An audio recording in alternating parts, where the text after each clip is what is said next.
Go with her, she'll tell you what to do, right? You, go with him, he'll tell you what to do.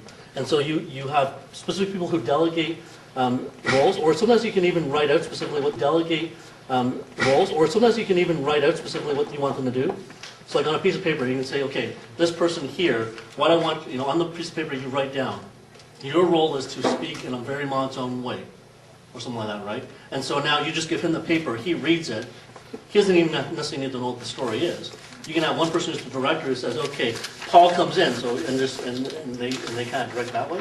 So, I mean, like when we're talking about time, I think you're right, Justin, in the sense that sometimes it is hard to get people organized. One way is to delegate within in your prep work. You delegate, okay, we're going to do this kind of skit. Here's the main characters. Paul's main character is supposed to do this. Eutychus' main character is supposed to do this. Blah blah blah blah. Write it all out. Write down, here's what your role is, here's your instructions. You give it to them, or you have someone explain to them one-on-one, while someone else comes up to the rest of the group and says, okay, picture this guy named Paul who's going around all over the place, and now near the end of his life, blah blah blah blah, right? Except with the context, right? So that's one option. That's one thing that you could do. I agree that a lot, like you guys had the energy, so that was good. Energy is good. Sometimes, again.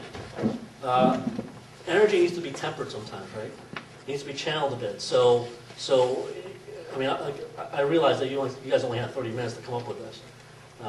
But part of it is realizing, okay, how do you build that as a group, help set up that context or set that mood, right? That's one thing I think to keep in mind.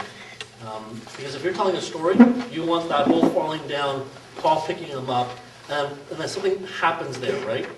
Something happens there. That's why Paul's up for another 6 hours preaching. This whole idea that this guy, when he preaches, there's some kind of power behind him. So that happens, and I like the way you guys tie that in your afterthoughts when we were talking as a group. The other thing that I think could also help is sometimes you can even begin to you get participation through questions, right? So, for instance, when you start going into the idea of, have you ever had that time? Have you ever heard of a boring preacher, like right now, right? If so, raise your hand or whatever. Like that way, you get people involved, right? Has this person ever come to your church where you feel like you're falling asleep halfway through? Have you ever been to TC where you've had a preacher where, halfway through the message you're like starting to nod off, right? Yes, no, if so, raise your hand, kind of thing. So even that little bit of participation now gets everyone as a group involved too. Right? So those are just some things. And then and I think your wrap up, if you can get it down within like 3 sentences, and again, something that as you're doing your prep work, that's what you craft. You craft that last. Here's the big punchline that you want at the very end. The last, because generally people will remember what you say at the end. Either at the very beginning or at the very end. People will generally remember that, right?